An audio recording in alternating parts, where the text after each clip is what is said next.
What's good, YouTube? Easy now 1337 aka Snow here today to talk about the best moment in my life which occurred today.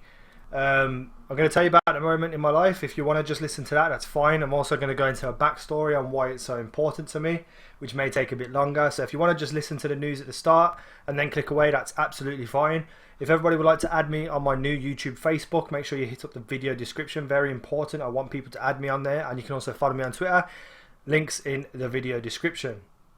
So what is the moment in my life which was incredibly important to me and has been the moment of my life? That is literally today. I qualified completely off my course to be a level 2 teaching assistant over here in the UK for you people who are in USA and other countries. Basically what a teaching assistant does is that in working in the classroom with teachers, like to take little groups on their own or one-to-one with children, and you just got a more personal one-on-one relationship with the children, and you help the teacher reach his plans and requirements. And it's a really rewarding job, and it's something I've always wanted to do. And I finally finished my course 100%, qualified today, and next year I'll be moving it into my level 3. But for right now, I have achieved something that I wanted to achieve since I was about 15 years old. I'm now getting into the backstory. If you guys who don't want to listen to the backstory want to click away, go ahead. It really doesn't bother me. Please drop a like and a favourite before you go though. So if this seems a bit like depressing in comparison to what the news is, I'm very tired. The past couple of weeks have been absolutely insane and intense to do with the schoolwork. And now that I finally completed it, I've just lost energy. It's just gone from me, so I'm a little bit tired. So please listen to me rattle on about all this stuff. So when I was about 15, I realised that I had an incredible affinity with children and working with children. I even done my work experience for a couple of weeks with reception children, I believe, in a primary school where my mum worked. And I just absolutely loved it, and I vowed to myself that that is what I want to do for the rest of my life. I knew way back then what I wanted to do, and I studied towards it and I was working towards it. But unfortunately I became very ill. For some people may know this who have been on my channel for a long time, I developed epilepsy. If you don't know what epilepsy is, it's basically having seizures, fits, attacks, blackouts and such things. And at the time when it was happening, the doctor was very irresponsible and told me that I could never work with children again. So that my dream just went out of my head, and I became a very bitter, cold-hearted person because I was in that situation of, why is this happening to me? And I know other people have problems and such things, but at the time I was very young, very immature, and this was before I realized I needed to grow up to deal with what I was going through. So at the time I was very disheartened, very soulless. Basically, I didn't care about anything. I wasn't happy to do anything. I was very negative all the time, and this came from like having to leave college due to my health, losing friends because my friends couldn't understand what I was going through. And at those times when I was ill, I needed friends. I needed those people in my life, and the only person I did have was my mum, who I absolutely adore and is my best friend and always will be. And I can't thank her enough for all the support she's shown me throughout my life. But at that time I needed a little bit more from people, and people were letting me down, and that just sort of broke me in two, and I just became a very heartless person. And I always had this like rage and anger in me, like a hole in me, like just of hatred and just bitterness. And I was in a very dark way back then, and I ended up just having dead-end jobs and surviving instead of enjoying what I was doing, because I felt like I had no other choice. I was done. Like, that was the rest of my life sorted for me. Because of my health, I was stuck doing dead-end crap jobs. And I worked offices, I've worked loads of places, I've had loads of jobs. I've been working since I was 16 up until about 24ish, non-stop work all the time. I've done 40 to 60 hours a week in those jobs as well. One time in the restaurant that I worked upwards of 70 hours a week. because I was just trying to survive. Like, I had nothing else except for working dead end jobs, so I threw myself into it.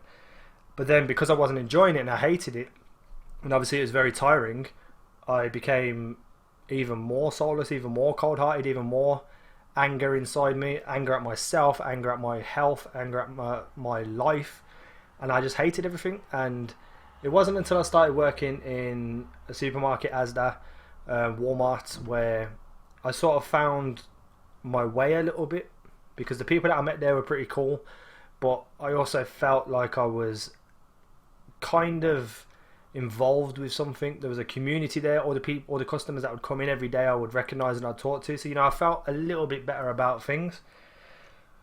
But lo and behold, my health took over me again, and I lost that job because of my health, and I grew very impatient with everything. But during the time I was at Asda, I met a guy called Aaron. Aaron, this is my hoodie, which represents Aaron, who passed away earlier this year. He really changed my outlook on things. He doesn't even know what he done for me. Like, he was just always happy, always smiling, always positive, and I could not figure out in my head how could someone be like that. But I learned from him, and I moved up a little bit in my life. I felt positive about some things. I realized the things that I had, and although I was very grown up and mature, I needed that from someone, and he provided it. And back then, before I left that job because of my health, I was trying to find other jobs to do, because I didn't want to just be useless, just a person doing dead end jobs. So I tried to get into something that could protect people. So I applied for the army. Way back then I was incredibly fit, incredibly healthy apart from my epilepsy. Like, I was fit and active, and I wanted to join the army, but because of my epilepsy I wasn't allowed. So that brought my confidence down a little bit. So then I went to apply to be in the police, and police at the time were overrun with employees, so they were getting rid of people. So at the time I couldn't even do that. So then I trained to be a security guard, which I went through the entire training, I completed and I finished it. But I wasn't happy with that. I didn't want to do security. I mean, it was better than working dead end jobs, but it's not something I felt I could be passionate about. And at the time I was at a point where I need to either do the security and stick with it, or completely change and do something else. And at the time I approached Aaron and I asked him, I was like, what should I do? And I said, should I carry on with the security thing, or shall I do what I want to do, and that's work with children? And what I asked him was, I don't really want to do the security anymore, what should I do? And he looked at me and said, well, what do you want to work as? And I said, I've always wanted to work with children. And he just turned around, looked me in the eye and just said, well, go and do it then. And that straight up honesty and respect is something I can relate to, because it's all I've had my entire life. All I've portrayed, not all I've had. Sorry. And I respected his advice. So I turned everything I had on its head, and I tried my hardest to get onto this course. And I finally got onto this course, and when it first started I was lost, I was confused, I was really, really stressed out, because it was a whole brand new thing for me, and I was finally on the pathway that I wanted to be on. So there was a lot of pressure there as well, but I just kept going, and I kept going, and I kept going, and I was loving it. And then in the grand fashion of life, where anything that positive that happens to me, something negative comes and just removes it from my life instantly. This positive course I was on and going, then the person who had advised me to go on that course passed away, and it hit me hard like a gunshot to the chest. It really did. And I lost faith and confidence in a lot of things. This person who had advised me to do this course that will be my career for the rest of my life has passed away. And I felt guilty, and I felt bad, and I felt sad and unhappy and angry, because why is this good person being taken? And I lost my way for a couple of weeks. But after the funeral and meeting his family and the love and respect that they showed me, it powered me through. It powered me through, and I carried on with what I was doing in memory and in honor of Aaron. But then, you know, I started to hate myself for it, because I thought to myself, why has it took the passing of a friend for me to actually, you know, buckle down and do this properly and be serious about it? And again, I was angry, and you know, it's been an up and down year for me emotionally.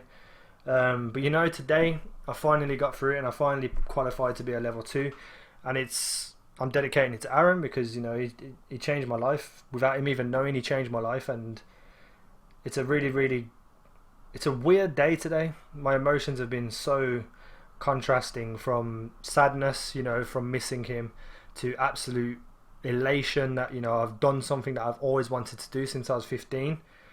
And then I've been proud of myself, as well as being angry at myself, because it took the passing of my friend for me to take this seriously. So, you know, it's just been like that all day. But, you know, I'm up here now.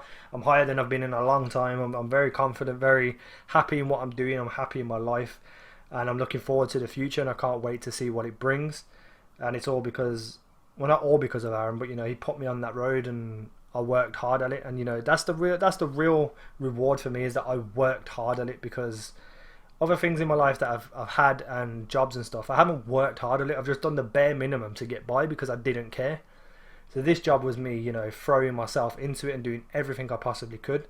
And, you know, I've had hardships along the way throughout the year, as well as Aaron passing, you know, like illnesses and stuff, and, you know, worries and just stress in general, and family life and money problems. You know, that's all been there in the back of my mind as I'm doing this stuff. But, you know, I've powered through, and I've got through it, and I'm proud of myself. It's one of the first times in my life when I've ever been truly, genuinely proud of myself for accomplishing something that I've always wanted to do. And even though it's only a level 2, and I've still got to do my level 3 next year, it's a step in the right direction. So, you know, it's an incredible feeling. It really is. And that's all I wanted to talk about, really. That's it, really. There's nothing else for me to say. So I hope you enjoyed this. If you did, drop a like and a favourite. Remember to add me on Facebook and Twitter and all that stuff. Links in the video description. Drop a like and all that. Drop a like, drop a like, drop a like, like. Hold on, where? No. It'll be down there. Yeah, drop a like down there. Like. That's me done. Peace out. Take care.